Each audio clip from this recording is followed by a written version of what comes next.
अगर आप भी चाहते हैं यम चौहान फिल्म की ऑडियो वीडियो सबसे पहले आपके पास पहुंचे तो चैनल को लाल बटन दबाकर सब्सक्राइब करें और साथ में बेल आइकन दबाना ना भूलें।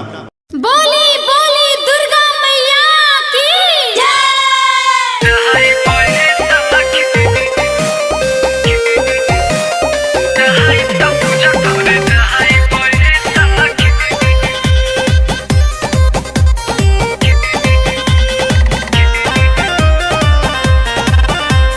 कैले बानी सखी हम परिचा तैयार हो, पियावा हमार सखी जाई है बाजार हो।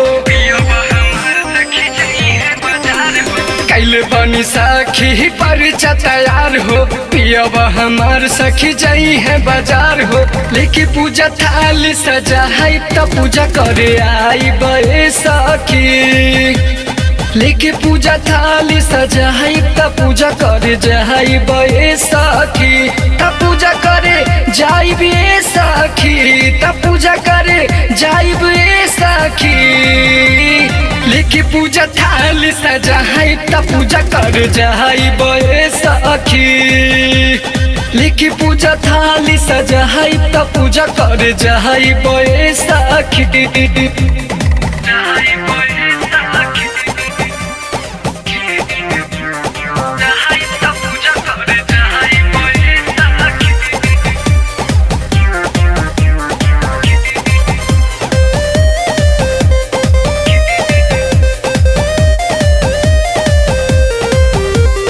पर साल नियन सखी आंसू भी कारब, आंगन के बीच अपना कलसा हो धरब। पर साल नियन सखी आंसू भी कारब, आंगन के बीच अपना कलसा हो धरब। मैया के सोरा हो सिंगार करवाइब, फुलया उलावा गलावा सजाइब। लेके पूजा थाली सजाइब त पूजा करे जाइब ए सखी। लेके पूजा थाली सजाइब त पूजा करे जाइब ए सखी। त पूजा करे जाइब ए सखी, त पूजा करे जाइब ए सखी। लेके पूजा थाली सजाइब त पूजा करे जाइब ए सखी।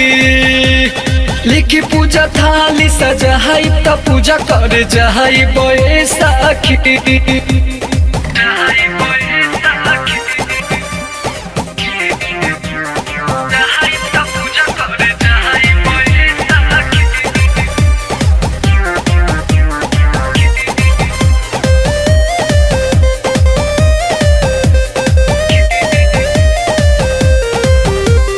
पियावा गोपाल सुकेश गाई है भजना, वहाँ प्रेमी मनोरंजन धैले माई के चरनावा।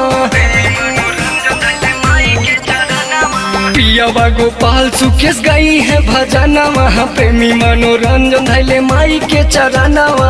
मैया के देखी हिया लागल दरबार बा, चारों ओर सुनीला उनके जयकार बा। लेके पूजा थाली सजाइब त पूजा करे जाइब ए सखी। लेके पूजा थाली सजाइब त पूजा करे जाइब ए सखी। त पूजा करे जाइब ए सखी, त पूजा करे जाइब ए सखी।